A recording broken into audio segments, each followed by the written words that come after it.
Assalamualaikum warahmatullahi wabarakatuh. Ini kita akan membahas tentang keluarga dan fungsinya. Keluarga, kalau kita merujuk kepada Undang-Undang 52 tahun 2009 tentang perkembangan kependudukan dan pembangunan keluarga, di bab 1 pasal 1 ayat 6 itu mengatakan bahwa keluarga adalah unit terkecil dalam masyarakat yang terdiri dari suami, istri atau suami, kemudian anak-anak. Itu secara definisi. Sekarang kita akan membahas fungsi keluarga sesungguhnya untuk apa. Paling tidak ada 8 fungsi keluarga yang kita akan coba bahas satu-satu. Jika dilaksanakan dengan sungguh-sungguh, maka insya Allah keluarga tersebut akan berada pada posisi yang sangat harmonis. Jika sudah harmonis, insya Allah fungsi keluarga akan berjalan dengan baik. Nah, fungsi yang pertama adalah fungsi agama. Kita semua paham bahwa agama itu berisi kebaikan. Maka keluarga yang betul-betul menjadikan agama sebagai landasan dalam menjalankan rumah tangganya atau keluarganya, pastilah harus merujuk kepada agama. Karena agama berisi kebaikan totalitas, maka bisa dikatakan seluruh kebaikan di muka bumi ini pada dasarnya bersumber dari agama. Misalnya agama Islam itu terdiri dari akhlak, ibadah, dan hukum. 3 hal itu. Nah, akhlak itu bicara tentang sesuatu yang baik dan tidak baik. Dan bahkan bisa dikatakan bahwa agama itu isinya adalah akhlak yang baik. Ada hadis mengatakan ad-din husnul khuluq. Agama itu adalah akhlak yang baik. Maka jika suatu keluarga ingin agar keluarga itu baik, maka merujuklah kepada agama. Kemudian yang kedua adalah fungsi sosial dan budaya. Yang dimaksud fungsi sosial adalah bahwa kita tahu masyarakat itu adalah pusat perkembangan. Interaksi antara satu dengan yang lain melahirkan sebuah dinamika. Harus diikuti semua orang. Kurangnya interaksi keluarga terhadap lingkungan akan berdampak kepada terlambatan anggota keluarga tersebut dalam mengikuti dinamika yang ada. Sebagai contoh misalnya ada orang itu yang usianya masih sangat muda tetapi psikologisnya terlalu tua sehingga tidak matching, atau sebaliknya yang paling sering adalah usia yang sudah sangat tua tetapi secara psikologis dia seperti anak muda. Itu yang paling sering. Maka banyak misalnya ada anak-anak itu atau seorang pemuda umur 20 tahun tapi perilakunya masih seperti anak kecil. Karena bisa jadi dia kurang diberikan atau kurang digaulkan, kurang bergaul dengan lingkungan atau masyarakat. Ya tentu semua pergaulan tersebut dalam pengawasan keluarga. Kemudian budaya. Ya, kita tahu bahwa sekali lagi sebagaimana fungsi pertama adalah fungsi agama, maka perlu ada budaya baik yang ditradisikan dalam keluarga atau perilaku baik yang ditradisikan dalam keluarga. Dan memang terbentuknya akhlak seseorang atau pribadi seseorang itu dimulai dari keluarga. Ya. Sebagai contoh misalnya kita tidak gampang merubah perilaku orang atau tidak bisa melihat bahwa perilaku orang sekarang suka toksik misalnya atau suka mengumpat. Itu terbentuk lingkungan yang baru, belum tentu. Bisa jadi memang di keluarganya kurang dijaga gitu. Bagaimana cara dia bertutur kata gitu. Bagaimana dia bertata krama dengan yang lain, bersopan santun, itu dididik dalam keluarga. Jika tradisi dalam keluarga misalnya menjaga perilaku ucapan, hanya mengucapkan kata-kata yang pantas, maka dia pada saatnya nanti ketika bergaul di masyarakat merasa bahwa ketika dia mengucapkan kata-kata yang mungkin istilah kesalahan toksik, itu menjadi tidak pantas. Ini dimaksud dengan membudayakan sesuatu. Maka sebenarnya pendidikan etika itu tidak dimulai pada saat hanya waktu di sekolah saja. Bahkan pada saat si anak tadi mulai dari pertumbuhan masa kecilnya, itu dididik di keluarga.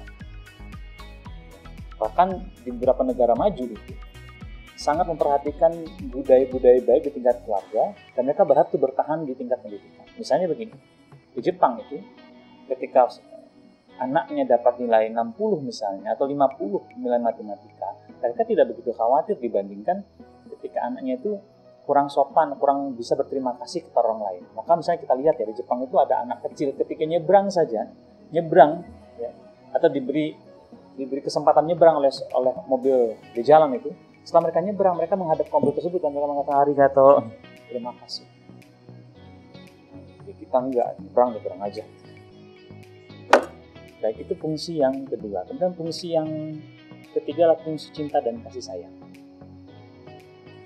Bukan rahasia lagi bahwa fondasi membangun keluarga adalah atas dasar cinta dan kasih sayang.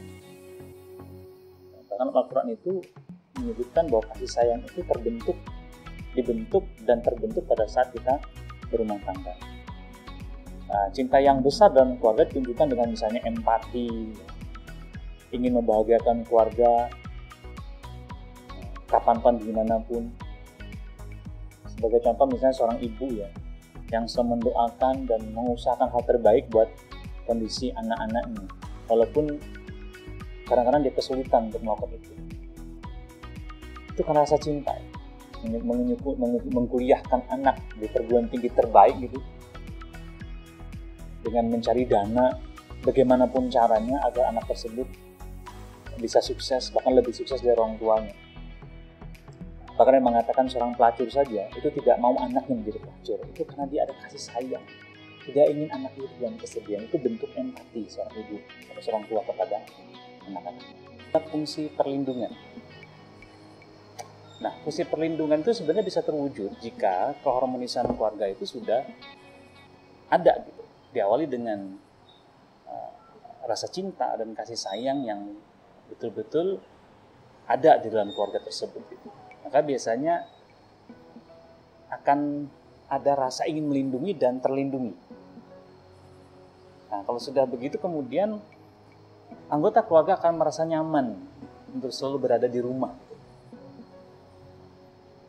Sehingga berbagai macam persoalan itu bisa dibicarakan dengan cara baik-baik gitu. Merasa terlindungi. Bahkan dia mengatakan tempat terbaik untuk pulang dan berkeluh kesah itu adalah keluarga. Baik, kemudian fungsi kelima adalah fungsi reproduksi. Ini merupakan kodrat manusia, ini fitrah manusia, ketertarikan dengan lawan jenis gitu kan. Nah, agar ketertarikan dengan lawan jenis itu bisa dilakukan, bahkan menghasilkan sesuatu yang membuat kita bahagia, maka kemudian dilanjutkan dengan jenjang pernikahan. Kita memiliki anak gitu. Di situ ada juga kebahagiaan. Maka terbentuklah keluarga sekali lagi. Bahagia melihat senyum, tangis, tawa anak-anak kita itu bagian dari bagaimana kita bisa bertahan itu hidup. Ya, dan hubungan seksual dalam keluarga itu adalah merupakan sesuatu yang sangat penting. Bahkan bisa dikatakan keharmonisan suami istri itu salah satunya adalah ketika mereka betul-betul menjaga kualitas hubungan suami istri. Kemudian fungsi keenam adalah fungsi sosialisasi dan pendidikan. Ya, sekali lagi kita ini masuk sosial. Maka diharapkan keluarga tersebut mampu bersosialisasi dengan yang lain. Itu juga sumber kebahagiaan. Ini maksud adalah sosialisasi dengan tetangga misalnya. Kita akan betah di lingkungan itu kalau kita baik dengan tetangga. Maka seharusnya keluarga yang baik itu adalah mengusahakan agar hubungan dengan lingkungan itu tetap terjalin gitu.